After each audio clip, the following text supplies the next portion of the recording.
of knowledge and how to get progress in their career. So today we have Dr. Bushra Zaman. She is a multi-knowledgeable, multi-talented, and multidisciplinary person. She is an engineer by profession. She did her BTech from Sindri Engineering College, Jharkhand. After that, she is an alumnus of IIT, and from there, she has gone to US for Utah University to do her doctorate and postdoctorate degree in environmental engineering and science. And most of all, when I talked about being a multi-knowledgeable person and multi-talented person, I wanted to tell you that she has a special interest in artificial intelligence. This is the area which will shape the future of mankind and destiny and career and everything related to jobs and job prospects and science and technology. This artificial intelligence is going to be a big game changer in the future. So for this reason, I have called upon Dr. Bushra Zaman to be of help to the students who wants to prosper in their higher education and how to go about it, the techniques, the way forward, the mental strength, the way how to apply to different universities. A lot of questions must be there in the mind of people who want to pursue higher education and build up their career. That is the reason our theme for today is how to get your career prospects through higher education, professional career through higher education. So this is the topic which has been a very much in demand for nowadays. And still I feel that it will keep on rocking our brain as we move forward from this post-pandemic world to a world where a lot of resources will have to be rethink about, and then studies option may have to be rethought about. So in this world, what is the future of professional career? How to go about it? These are some typical questions which only an expert or person who has multi-dimensional knowledge can answer. So today, without wasting any time, I would like to hand over this session to Dr. Bushra Zaman. Bushra, good evening to you. Good Welcome. evening, sir. Good evening. Thank you so much, sir, for a wonderful introduction, and especially for bringing AI up also in the introduction. So I am really thankful to you. I feel really happy that you've given me a platform to talk to people where I can express myself, and maybe if I am able to guide even as one single person, that would be a big achievement. So I'll start with my background. I belong basically to a town in Bihar called Gaya, and did my schooling from a convent called Nazareth Academy. And after that, I went to AMU, Women's College AMU, where it was the first time where an entrance exam was introduced. Our batch was the first batch which took an entrance exam, and then we finally got into +2. And thanks for I'm really thankful to God that he gave me such a wonderful opportunity to be there. AMU is a very good place. I've been to many places. I'll talk about that in as I talk. I take my talk forward. So I did my +2 from there, and then after that, I was the only girl who had opted maths. So in those days, in '92, when I finished my schooling in '92, and then '92 to '94, I was there in Aligarh Muslim University. So there, maths, generally girls didn't opt maths. Very few of us were there. And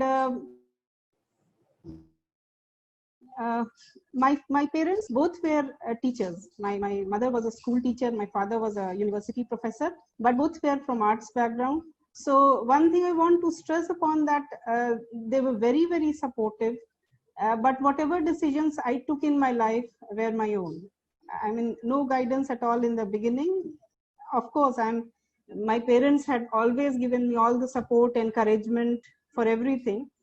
And when we started, like in childhood, when we started schooling, there was our parents were told that, okay, these are girls, you need not educate girls a lot. Maybe they'll do 10th or +2, and then they'll get married. So, but my mother, she was a teacher, she was a convent educated girl.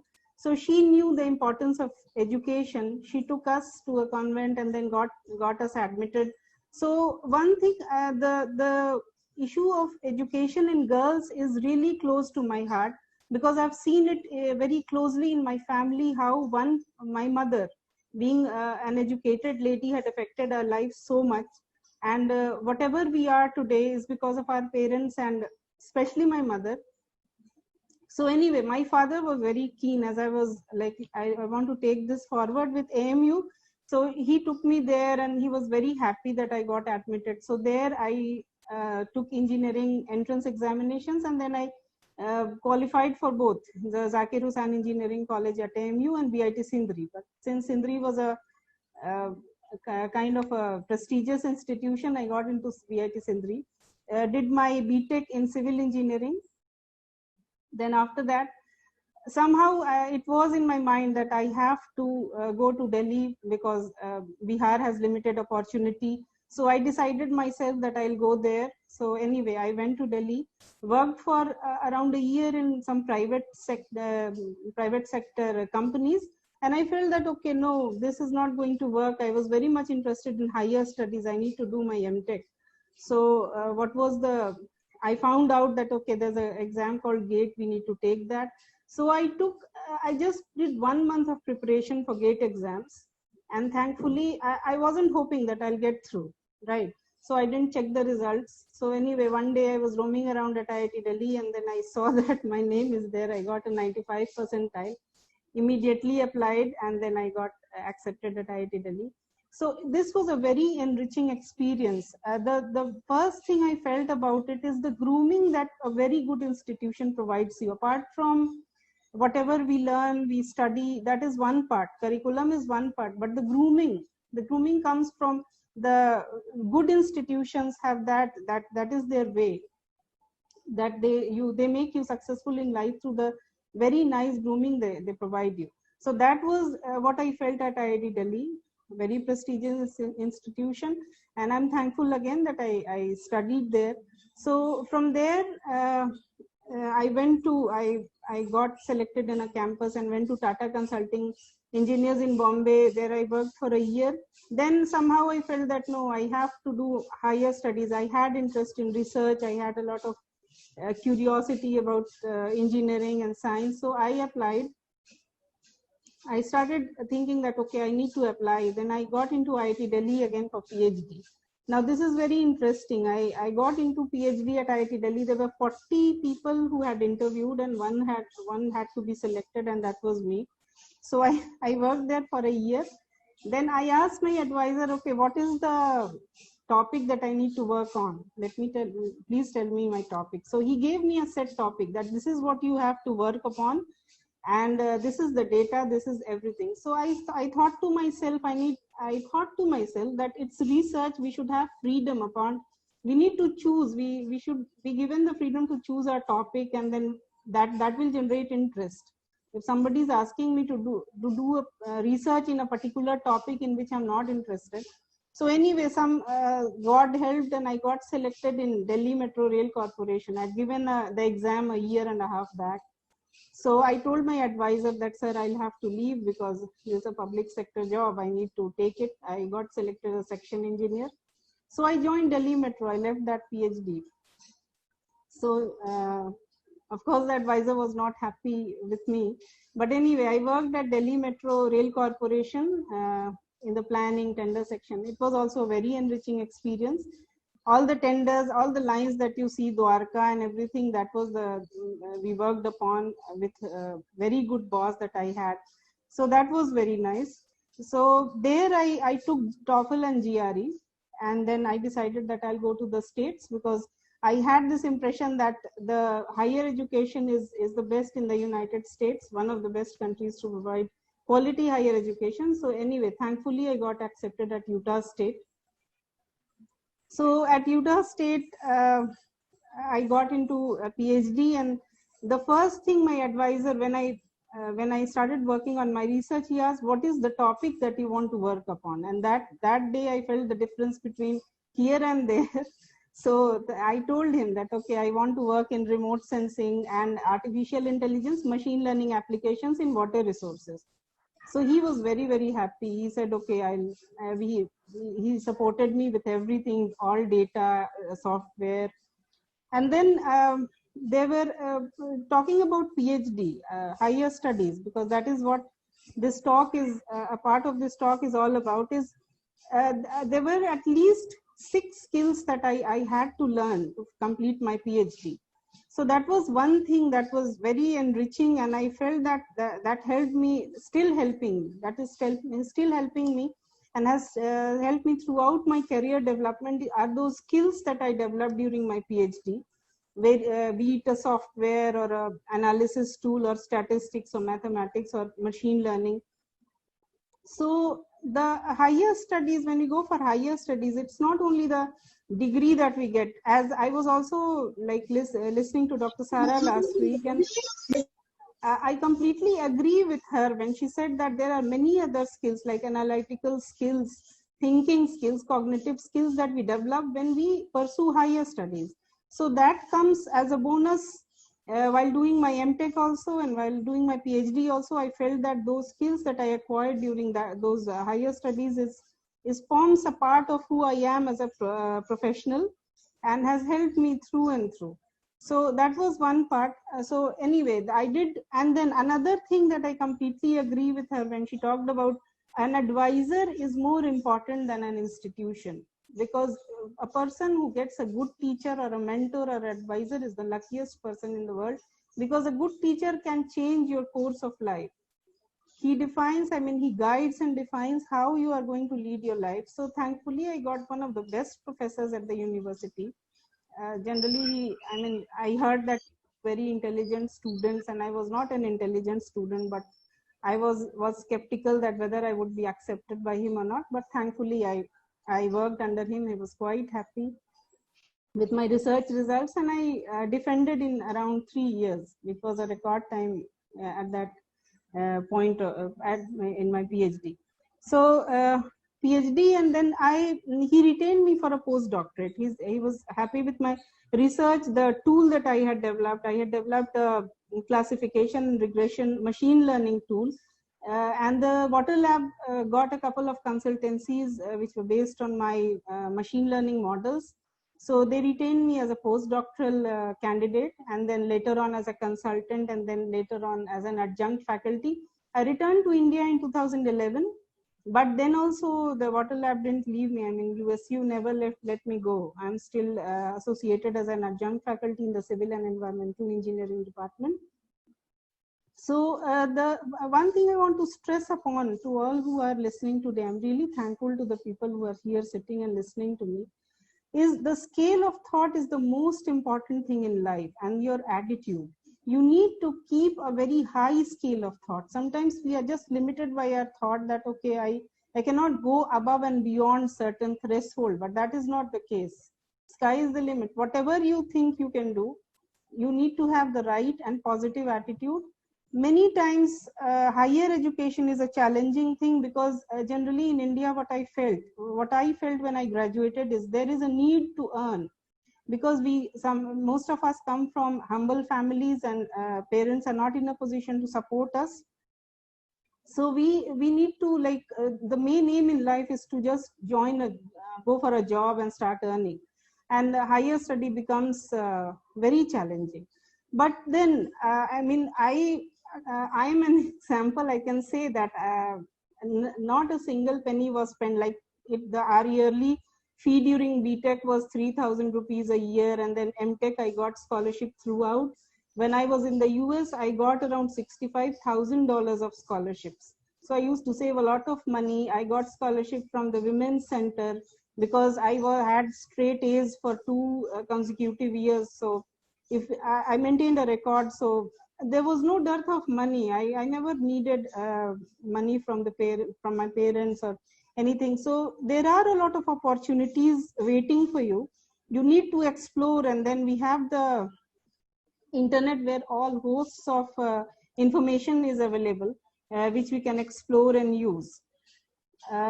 The second thing I want to stress upon are the skills. Always, we need to aim for certain skills. We need to aspire and acquire those skills for career development. And that also helps us in our higher studies, because see, PhD, generally there's a thinking that, okay, I've done my PhD, I'll become a professor. That is not the case. PhD, you can work in a research lab. My colleagues are at Amazon, and then NOAA, National Research Center, many places. So it's not that higher studies are just for people who want to become teachers or professors. Of course, teaching is a very noble profession. Whoever does it honestly, they realize it gives you a lot of freedom. You can do research, teaching, everything. But I would always recommend that people should go for higher studies, because that opens up your mind in ways that it's hard to imagine as an undergrad or a graduate. So that is one thing. Then another thing I want to stress upon is education. As per Barack Obama, the past president of the US, he said that higher education cannot be a luxury reserved just for a privileged few. It is an economic necessity for every family, and every family should be able to afford it, as I was stressing upon.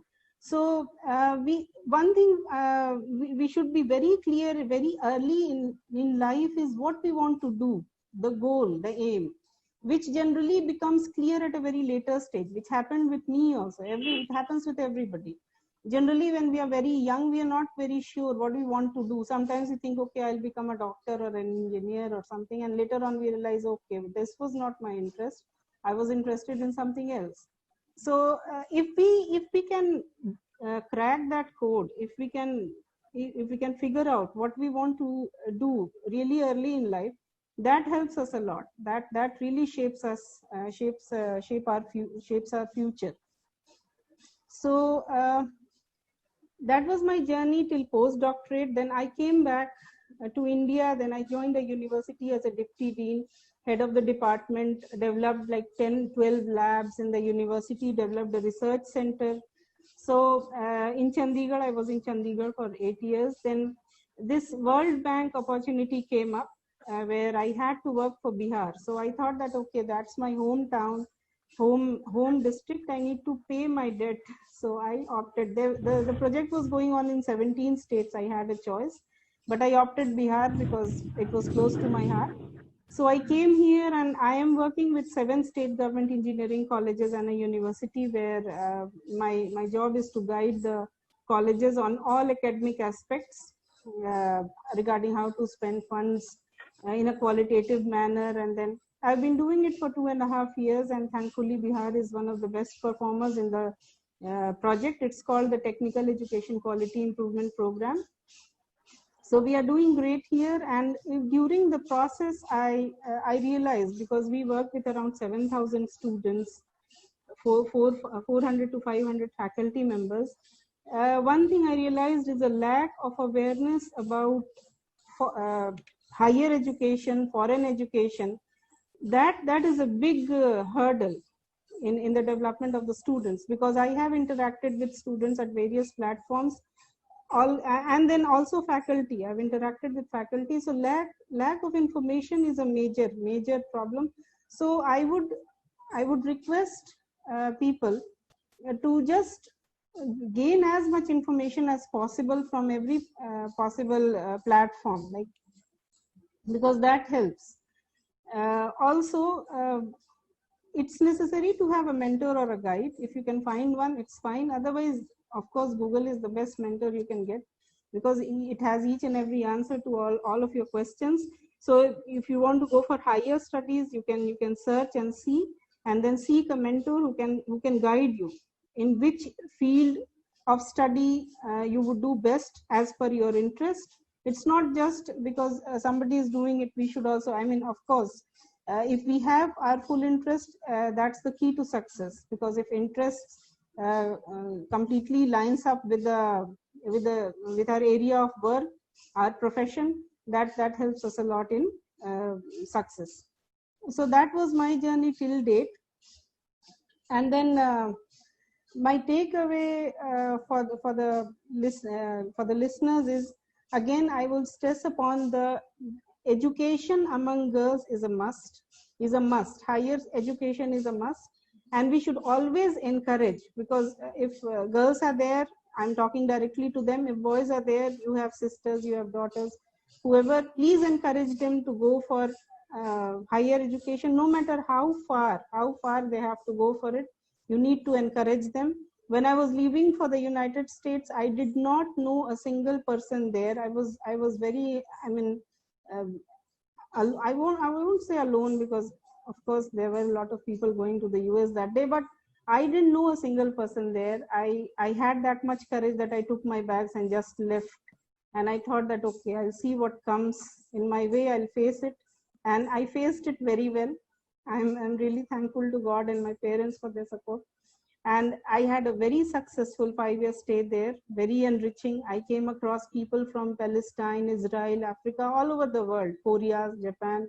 And my aim was also to learn their culture, just not just to study and get my PhD degree, but to interact with Americans, other people. And I used to live with Americans because I found that they are all very comfortable to live with, plus other people from other countries.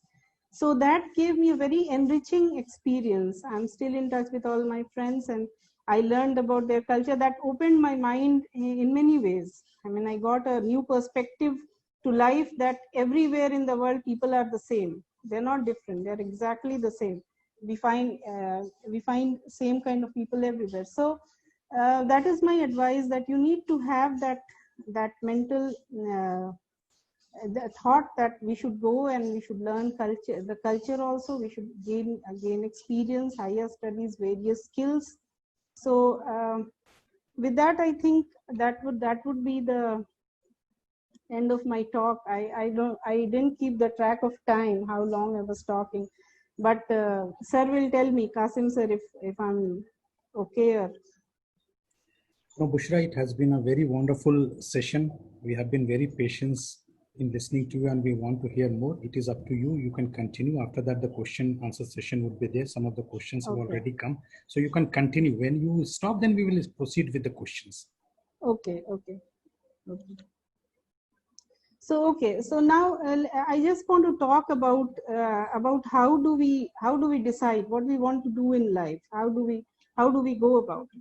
I would advise that we should always see what are our when we are in 10th or 12th, we do not know. We are very young, and we have our interests are completely different. But then as we graduate, as we go into the age of 23, 25, we easily can single out, okay, what is our interest, what should be the line of study. And then from there we should start looking into the future, that okay, I graduated, I am going for my master's, what should be the strategy, right? So the strategy for masters also, I mean, if you want to, I'm not just talking in terms of engineering or science, it's general for everyone. Whenever we go into a field of study where we specialize in a subject, we should also always have an aim of research. Research should be a vital ingredient of your higher study, right? So whenever we were doing our masters, at IIT Delhi, our professors used to encourage us to publish. At that time we were young, okay, why should we publish? Now I realize the importance. We did publish, but the importance of it, if we would have listened to our professors more keenly and we would have followed them, maybe it would have been very nice, because I realized much later in life there were certain mistakes I made, which I always keep telling my students and my juniors that you should not do the same. Like, I mean, if you are into research, you must have heard publish or perish. You need to keep publishing. Now, after that, if you are going for a higher studies in a foreign country, there are certain strategies you need to follow. Like, you need to get in touch with the professors. You need to talk to them about your interest, and you should go to a place where your field of study is being it has a good I mean reputation in your particular field of study, not just because the university is very famous or a ranking is there, you just go there. No, you should see what is the field of study and is that place famous for yours. So that helps a lot. Plus now I would like to talk about ML also. I mean a little bit about artificial intelligence and machine learning. Everybody has learned statistics and mathematics in our 12th or 10th or whatever. So I don't know how many people over here are interested in machine learning, but the thing I want to stress upon is you always need to acquire certain skills with time. I mean, these things have come in India now, but in the States, these skills have been there for the past like 15 years. When I got there, we were working, the lab was much ahead in machine learning applications in water and AI and everything. So we need to acquire skills with time, because there are certain skills which are in demand if now and will be in the future, right? So you need to see and keep studying, like what is your what are the key skills that are related to your field of study, and what should you learn it or not. I mean, you should always be at rest with what is happening in your particular field of study. Even if you are a graduate or a master's student or a PhD student, we should always keep track of what is happening, what is the latest thing that is happening in your field of study. So one thing that I learned from my experience as a researcher, as a teacher is we should always try to master at least one skill in life. If you master at least one skill in life, there is no dearth of job. There is no dearth. People say that, okay, I lost my job, and there, I mean, privates. I'm not talking about the COVID-19 situation, which is a special situation that we are going through. But in general, when things were normal, I don't believe in people saying that, oh, okay, I lost my job because I worked in a private sector. Private sector would never let an employee go. Government sector might, because if the employee is useful, they will never let them go. I had worked throughout my, apart from DMRC, I worked in private sector throughout my life, and they never let me go. When I was coming to Bihar, I was offered a lien. They were like, the VC was saying, don't, I mean, I was being convinced that please don't go because you need to stay and stuff like that. So I've seen that if you work very hard, if you master certain skills and you become indispensable to the organization, they would never let you go, be it a private sector or a government sector, that doesn't matter. So what I am stressing upon is, whatever you are doing, you need to master that, and you need to work very honestly with full integrity in your particular profession. That matters a lot. We need to be very honest with whatever we are doing, and we should perform our duties with full honesty. And sometimes it happens that while being in a profession, we are not aware about certain things. We enter an organization, we are very new, we don't know certain things, but we definitely learn with time.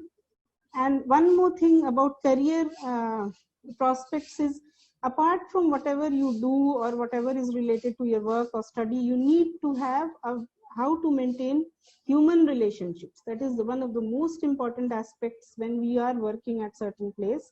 And that also, again, I would like to relate it to our higher studies, because that develops your analytical and maybe interactive skills also, interpersonal skills also develop when you are doing your higher studies.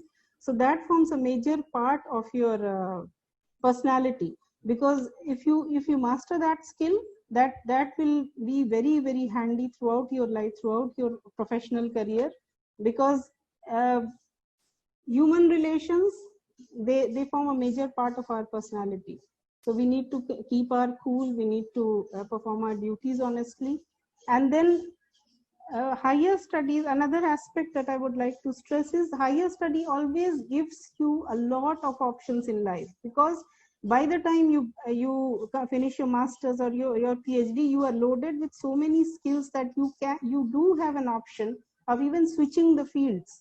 Now the age is of multidisciplinary research, because people are computer science is merging with civil engineering, electrical is going with mechanical, and even, I mean, sciences, various science streams are getting merged. So in an era of multidisciplinary research and study, we have a lot of options. There is no dearth of options. So you can, at that, even if we could not figure out early in life what we want to do, we can even, like at the PhD stage also, we can decide, okay, I like this thing and now I want to go in this sector. You just need to have the skills that sector requires. If you have that, then you can easily like do a transition and you'll be very successful. Plus, again, I mean, apart from all these things, again, I would like to stress upon the scale of thought. that you need to have a very, very wide and high scale of thought, that okay, I want to do this, I can do this, and there is no limit. I mean, that is it. And then that is the part where I wanted to focus on the career enhancement from higher studies. The next thing is, while working on this World Bank project, I came across a lot of, I mean, I don't know how many of us are in the leadership roles, but a leader, a teacher has a big role to play in the society, in career, in professional development. So we need to, whether we are a teacher at a assistant professor level, or we are the head of the department, or we are the principal of a college, we just need to guide our students, faculty in the right direction, because what I saw, that the leader defines an organization, right? So if we have a PhD or a master's and we are appointed as a head or a dean, we need to take our people in the right direction with a very positive mindset, because, and we should always be open to suggestions, advice, whatever our colleagues. Many times I see that people are not open to, I mean, whatever they say, it's final, they're not ready to listen. So as per Steve Jobs, it's almost like idiotic to hire people who have a lot of skills and not listen to them. I mean, when we are in an organization, we should definitely put our thoughts forward, how to develop develop that organization, or that college or the department or whatever. And we should always be open to advice and various things, because that's what shapes the organization. So that was how I was talking about the leadership reforms and governance and various roles that I observed very closely while doing this project, that one institute is there where we have a very good leader and another we don't have, and there's a stark difference between the two that affects the lives of students and teachers also. So that is one part. And then of course there is no limit to what we can do with our higher degrees like masters and PhD. As I said, I mean, we acquire a lot of skills while we pursue these things, and we should always aim for the best. So if you have any questions after this, I'm ready to answer those questions, because I think I have talked on almost all aspects. And yeah, Bushra, it has been a very wonderful lecture. In fact, I will congratulate you for dealing with all aspects of higher education. There were so many things which you talked about, and as I said earlier, you are a multidisciplinary person. Across the board, you have knowledges from civil engineering to other types of engineering like artificial intelligence, and how the higher education works, and what are the ways in which you can shape your mind, and ultimately to Steve Jobs, that you have to hire efficient people and not tell them what to do, rather they will tell you how to shape up. And culture, so many things have been talked about, and a lot of questions have come. In fact, people are raring to ask certain questions, and I think you will be well, with your experience, you will be doing justice to a lot of questions. The first and the foremost and the most easiest I will start with is how to crack exams, especially GATE, and how did you do it? Okay, yeah, very easy strategy. We need to focus on the syllabus. Many times what we do while preparing the GATE exams, we completely go out of bounds. We need to read the syllabus line by line. We need to focus on the syllabus and solve as many past year questions as possible.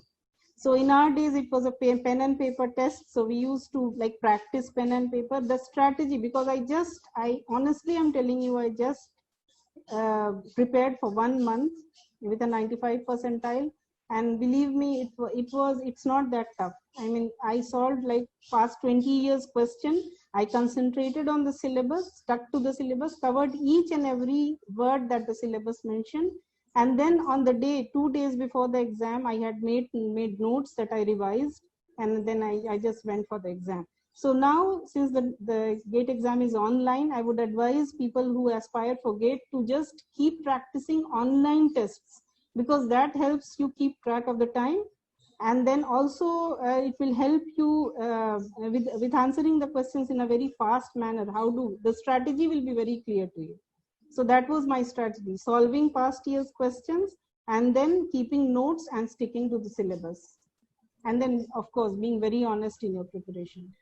Yeah, that's a very fine and very simple but yet profound answer. In fact, all the students and aspirants who are listening here, they must remember that exams is not such a big devil that you make it out to be, not a big monster. You have to have a plan. And most of the plan which works out are very simple plan, as Bushra Zaman has said. They are not very full of 100 pages. Some simple things you have to do right, that you have to meet the requirement. Like she said, that you have to go through your syllabus thoroughly. You cannot just overlook certain things. So very well answered. And now I come to the next question, which is about artificial intelligence. I will club two questions of artificial intelligence together so that you can have a holistic view of the answer. First is that, what are the job prospects of artificial intelligence in future? Whether it will reduce the job market or increase it, and how are the students or the aspiring candidates going to prepare for the job market? Can you enlighten something on this aspect, especially with regard to technology students or those who are from the engineering? Yeah. So first of all, there are 2-3 questions in this one question, hidden 2-3 questions. So I'll answer the first one. The thing is that to have a mastery on machine learning or AI, you need to have complete command on statistics. Maths is one thing, but statistics you need to understand to the very core. Each and every detail of statistics you need to. So stats is the basic requirement. So if you are an engineer and you want to go into AI and ML, you need to study your stats right from 10th to graduation.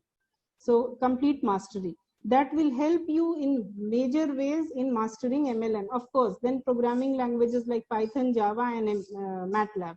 3 programming languages that you need to at least master for ML and AI. Job prospects a lot. I mean, you can be a data scientist, because one of my colleagues, he did his PhD in computer science and then he is with Amazon as a data scientist. Plus data scientist and then data analyst.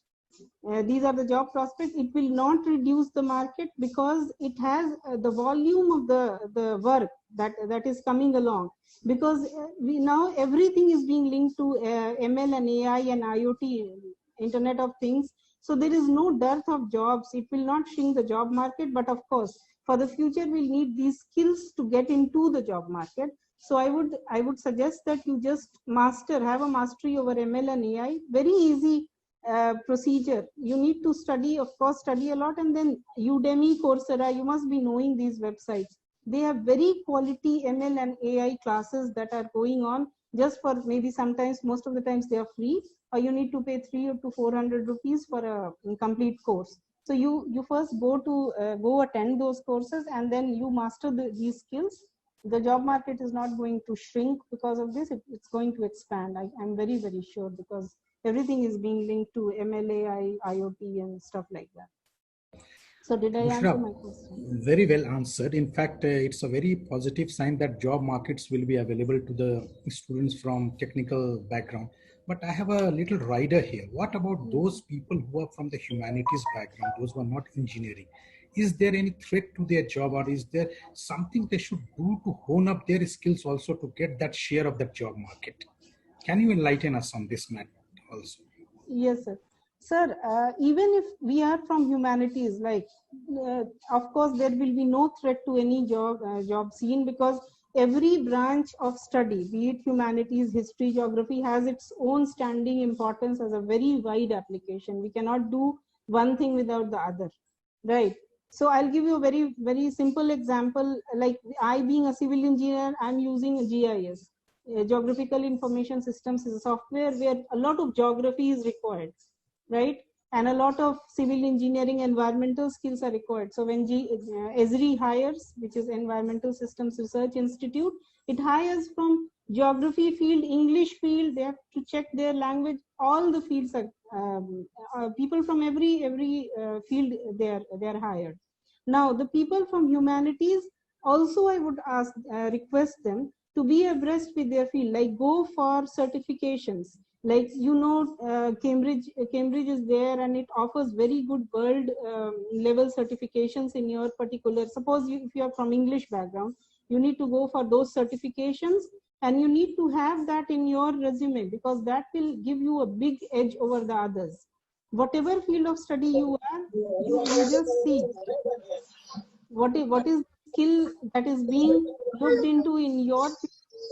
Go and get that skill. And certification, I don't mean that you attend a workshop and you get a certificate in that. I do not mean that. I mean professional certification, where like if Cambridge is offering an international exam, you take that exam and you get like business English, suppose, or basic English. Cambridge takes these exams. So you can take these exams and get yourself certified. In all, this is applicable to all walks of life, be it whatever science or arts or humanities background you are. Now a software is linked to each and every field, so you need to have that certification in your resume. Yeah, very well, Bushra. In fact, it's a very encouraging sign. In fact, I was also not aware of this fact that everything is interlinked, whether from humanities or from, you say, engineering.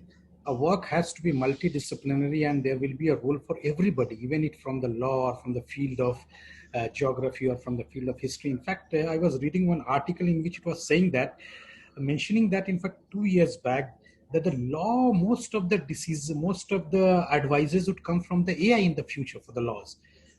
And there will be a lot of scope for lawyers to improve upon their knowledge base, and a kind of a threat also. The threat will come in a way of knowledge. You have to improve or perish. So the motto, I think, here is that you improve your knowledge or you perish. It is not the boundary of the subject, humanities or engineering, that will define your career, but your limit of knowledge, I feel. The way you are talking about certification courses quite well. People have to have some specialization, like you mentioned earlier. Without a specialization, just having a generalistic knowledge of everything won't carry you much forward. What I could get, and it's a very well defined message for all the participants here, audience who are listening. Now, our third question comes, which I think you are in that sector and you would be well versed with those aspects. We hear a lot about World Bank, that job carries a lot of prestige, and people feel that yes, it's a kind of a experience which everybody should have. It gives a wide focus all over the world. A perspective is different. How to get into a World Bank, and what are the avenues for engineers or for the non-engineering people to get into a World Bank? Can you explore these possibilities for us, the career prospect? Yes, sir. World Bank, see, it hires from every walk of life. I mean, every branch. I mean, English, humanities, science, engineering. We get jobs as an educational consultant. We get jobs as a EAP expert, which is equity expert, environmental expert. So we need to go to the World Bank, of course, website, and look into the careers. What are they looking for? World Bank also looks for people with high skills or achievement in their particular field of study, right? So suppose I'm an environmental science person. So World Bank will look if I have the necessary research, necessary certifications, knowledge in my field of study, necessary, of course, experience, and then definitely you can appear for an interview and you can I don't think it's very hard to get selected. Fine. So a lot of this myth about World Bank has been removed by Bushra Zaman. In fact, people who have the requisite skills, they can go to the website and apply. Do not feel from the very beginning that it's a thing which you will not give. Have a positive mind. Everything is for the humans. If you have the caliber and the expertise and the knowledge, definitely you will succeed. The message was there. People, those who are aspiring to get jobs in World Bank, please apply, go to the website. And in future, I would request Bushra to give her email address at the last when we end the session, so that people can correspond and ask you for so many expertise questions. That I will request Bushra. Now, next question is about DSBT, Department of Science and Biotechnology of Government of India. is there any scheme for the women scientists, and what are those schemes? Can the women take benefit out of it? Number one. Second, is there any scheme for the minority students also, or the minority entrepreneurs in the field of science and technology? Uh, Definitely women. There's a women scientist program, actually. It's called WOSA. If you go and look at the website, you'll see where the Indian government, Department of Science and Tech, they are giving funds to individual researchers, women researchers. You get a good salary per month, and then you are placed in an institution of your choice with a guide of your choice. So they take interviews at various places. So WOSA can be checked. Right. And then there are a host of schemes for minority. I don't have a list right now, but definitely there are startup grants, seed grants, entrepreneurship, plus, I mean, you imagine, and they have that kind of grants there. Plus, if you go to AICT, I don't know how many of us are from engineering colleges or even normal colleges. For engineering, AICT is one organization where we have at least 25 schemes for research and funding going on. Then for minorities, it's not, I mean, India, DST, India is not the limit. I mean, the entire world is open for this minority scholarship. I think most of us must have heard about the IDB scholarships. I'm not sure. Islamic Development Bank, they give a lot of scholarships to people, $3,000 a month or something, because my brother was getting it, so I'm aware. So we have a lot of scholarships that are going. If you just Google like scholarships for minorities, you can like get a lot of links, and then you need to see the strategy is to keep all your papers straight. I have seen people when they're applying for scholarships, fundings, most of the papers are sometimes the papers are missing or something. You need to scan all your papers and keep it at one place. Keep applying. You will get it. You need to write a good statement of purpose. SOP should be good. Your references should be good. And sir, if somebody needs any guidance, I'm ready to like provide it regarding this funding opportunities. I'll also provide a list. I don't have it now, but I'll provide a list of the scholarships that minorities get, and otherwise normal scholarships also. From what are the funding sources? Because I'm working on it, because many of my students often keep asking. So I can give you that list later, but I don't have it now. Thank you so much, Bushra. Thanks a lot, Nikki. You have been very gracious enough to be willing to help those people who are interested in applying for this scientist or other schemes of Government of India or anywhere in the world. This is what mentorship is. You were also mentioning about mentorship, and I expect people to take advantage of this gracious offer from Bushra Zaman. And moving on to our next questions, I'm thrilled that one person has asked a question in which I think some degree of truth is there. Generally, in our system, in which there are so many people from different backgrounds, in which finance is also an issue for higher education.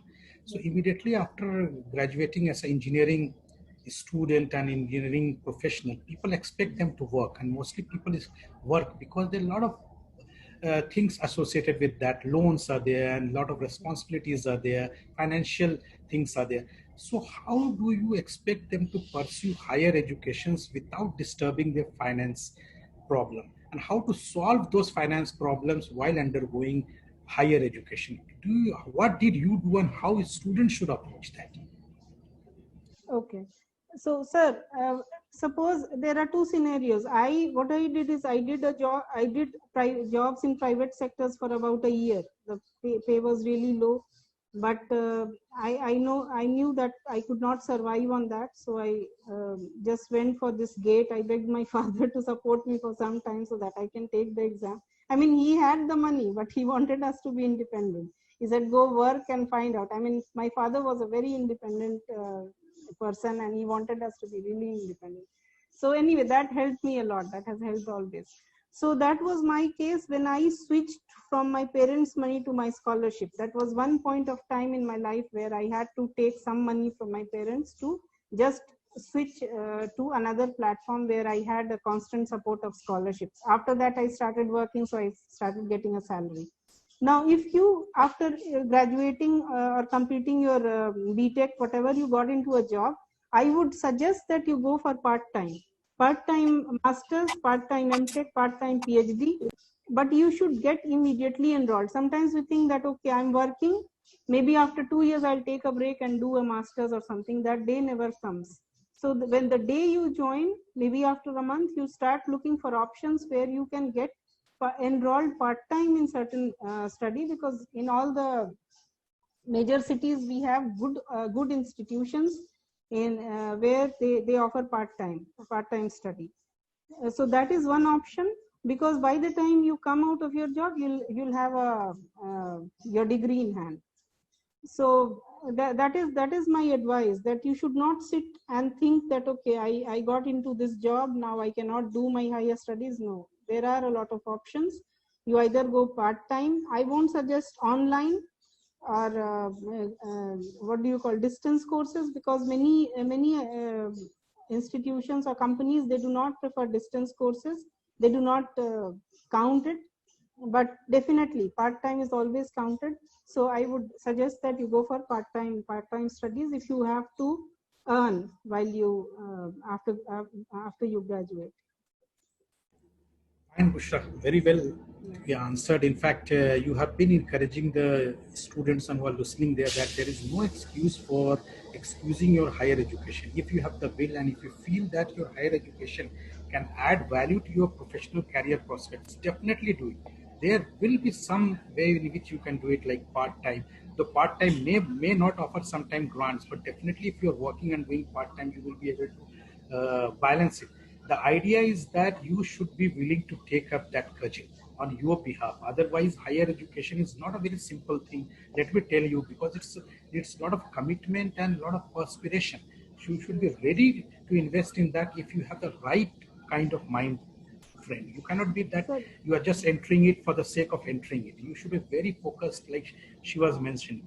Now, my next Just to add here, I forgot to mention one thing, that when you do this, there are many forces that will work against you, like your boss won't let you go to take the test, or they will discourage you, or won't give you permission, or won't give you an NOC. All these things will come, but you need to have that commitment in mind, that I have to do it, I cannot drop.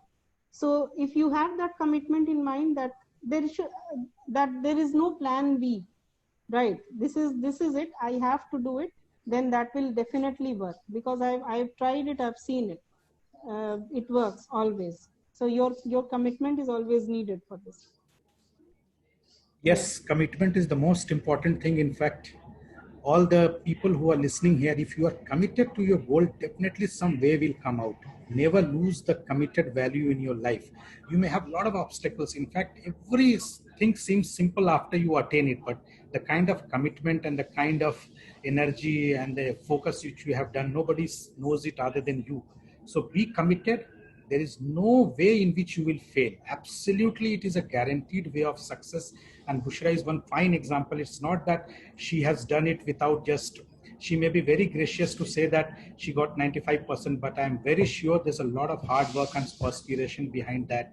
So you get the message from her that commitment, focus, and determination is one of the key areas which will help you in professional education and higher education. Now I come to the last question, which one person has asked me, is that how do the education system out here and the education system in the US or in the foreign country is different, and how does it change your career prospects? You must have seen it by yourself. I have seen two, best institutions here and the US. Of course, I've seen Utah State. The biggest difference I found is the lack of fear. In our education system in our country, there is a system of instilling fear in students. I've seen it, because I talk about myself, I'm not talking about anybody else. There is a system of fear from teachers, fear from everybody. Principal, we are always scared, and most of the times we do it because we are scared that if I don't do it, I'll be like I'll pay the price, or I'll be like scolded or something. That thing is completely missing in the US. The education system, I mean, there is no concept of fear. Whatever you are doing, it's your choice. So that how it helps is it opens up, it helps in opening up your mind. I mean, you think freely. Here you have a lot of stress. I mean, we are not, many times you're not able to think freely because of the stress and the fear. But there is no fear, there's no stress. So we think freely, we become more creative. And of course, there is a lot of honesty in imparting education. Like our teachers, I remember one of our professors, he was a PhD from MIT, Massachusetts Institute of Technology. I remember the hard work he put into conducting his classes, the quality, even the questions he framed were his own. He didn't copy it from anywhere. I mean, they were so tough that we could not solve it. But the honesty in imparting education over there is completely at a different level. There's no match. And in India, I won't, I mean, of course, there are many good institutions and everything, but that thing, I think, is many times it's lacking. The honesty with which the teachers care about their students, they are always there for the students, plus the grooming.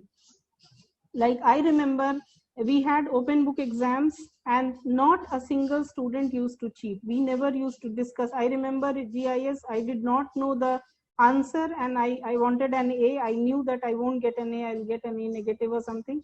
I never asked my friends that, okay, tell me the answer. I could have asked, there was a phone and we were free to interact, but there was a rule that in open book exam you should not ask anyone. So I stuck to that rule. I got an A negative. I was not able to do that. So that grooming, the honesty from the teachers, the honesty that the students show, that is completely there. So that's why the quality of education that we get is very high. I mean, we have absolute command on whatever we learn, and sometimes that is not the case in India. Education system is because when I was going, I was very scared that I'll fail, because I don't know that education system. I don't know what will happen if I'll understand what teacher is talking about, their accent, but nothing. I mean, it was very good. I mean, there were times when I could not follow the teacher because of his foreign accent, but then I became used to it because I kept attending classes, and then everything was easy. Because I did hard work, and I think many of us must be working very hard. So that makes it very easy. So major difference is this: free thinking, honesty by the teachers and by the students in pursuing their studies, and teachers while imparting their thing. And of course, yeah, that is it, I think. That's wonderful. That's a very wonderful and honest answer. In fact, all those listeners, please seek 2 points out from here. Though she may be talking about the educational system out there, but individually at your level, it talks about your lack of, you should have no fear while pursuing your dream. If you are committed, if you have a specific goal and your focus is right, then you should not fear the outcome of your endeavor. In fact, sometimes you may fail just the beginning, but definitely if you keep on trying without fear, you will succeed. That is one message which I could get from the speakers answer. And the second thing is honesty of purpose. Like their education system has honesty of purpose, and that's why they produce such brilliant minds and educationists all over the world. Similar is the case with you people. Every one of us should be honest to our cause. If we are committed to higher education and career, we should be very honest in that approach. Without fear and with honesty, definitely the success is ours. There's nothing which can stop us. So now the last question is from my side, and I think we'll close it by listening to your take on that. What is the final message you want to give to your listeners regarding the success and career and your prospects and future all combined together? What is your parting message for all of us? The parting message is that we should always aspire for the greatest and the highest. With all our commitment and honesty, see, money is it's not a hurdle. We can overcome everything. Finances are not the hurdle. Family conditions, many of us, see, all our lives are different. We have our own challenges. Nobody, I mean, it's very difficult to discuss challenges also. So we can overcome those challenges. We can overcome the finances. We can overcome everything with a right attitude. with a high scale of thought, with our commitment and honesty. Because I have in my life, I've experienced firsthand that commitment, honesty can overcome any kind of challenge in life, no matter how tough it is. We can definitely so aspire for the, that is my parting message, aspire for the highest and the biggest and goal that you can imagine, and then work towards it. Thank you. Thank you. We are blessed to have you today dealing with higher education and the prospects. And your parting message is the message that everybody should imbibe. You should be focused without fear, honesty, and you should pursue your goal and your dream. Nothing is impossible for you, I'm telling you. She can make it, you can also make it. She is just like us, you are also like us. There is nothing which separates us except our commitment and dedication. So I thank Dr. Bushra Zaman for giving her valuable time to us to speak to so many of us and opening up our mind to the higher education and the prospects that lie ahead in of us. Kindly, if somebody has missed it, please see the recording, ask from us, we'll send it, we'll load to the YouTube also. And in future, if you want to correspond and ask from Bushra to be your mentor, to guide you, she will be giving her email address in the screen after this session ends. Please correspond with her and take whatever is best from her. People like to be mentored, and she has already written her email address. Mentorship is very, very important. In fact, a coach or a mentor will guide you towards success. So this is the reason why I started this series of Mind Sparkle lecture series, so that our aspiring students and people can learn from those people who have already done it. They are the people who are within your reach, who are your neighbors. They will seem not out of the sky, not the stars or someone very distant galaxy. They are the real people who have done it on the ground. You can also do it.